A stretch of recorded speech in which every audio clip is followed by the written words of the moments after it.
There's something called independent charters. They operate right now only in Milwaukee and Racine. I believe there's 32 of them. And they are funded straight off the top of your public school district. I just looked it up.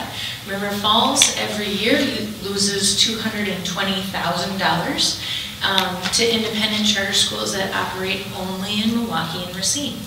Those students receive $8,000 per child from the state, and they do not have local authority. They do not have a local board, a local school board.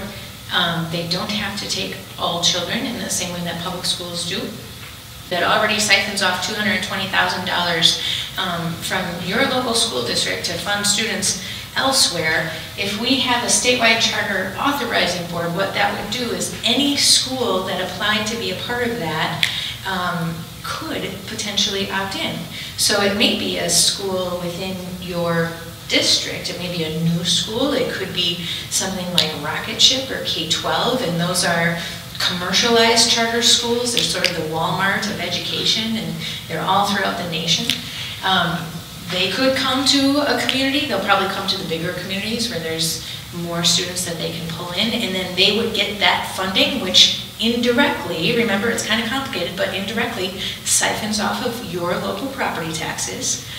And it doesn't need to be in your district to take away from your property taxes. The fact that if this authority goes through, it doesn't need to be a school that's authorized near you. The funding will still come from your district, just like it does now.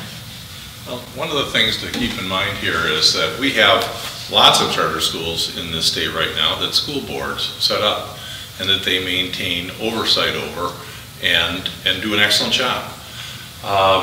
One of the things that's always puzzled me is, why do we need this? Why do we need to strip away the authority of elected local community officials who are doing a good job, where there doesn't seem to be a hue and cry other than for a few activists that are well-heeled, and why do we need to erode more local control? If you ask most people about what government is the best, they'd say the one that's closest to the people. That's why, you know, as raucous as sometimes school board elections are, for the most part, communities pull together behind their local school board because they feel like they're heard. They have a say. That goes to Madison.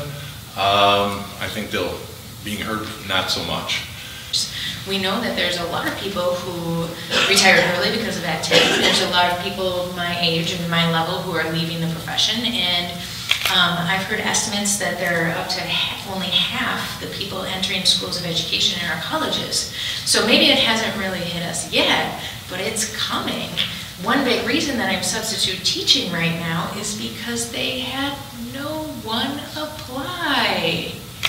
And when I didn't get re-elected, they said, hey Mandy, we've got 3 classes of juniors. They're really nice. They have to take the ACT in 2 months. Please, please, please, please.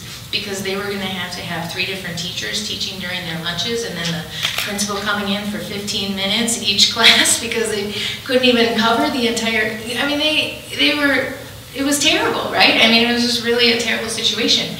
And so, you know, I'm available, but I'm not always going to be available, and there's not always going to be extra teachers around as we continue down this path. It's going to be a crisis. In my opinion, we've got 2-3 years yet, and then we're going to see a really serious teacher crisis.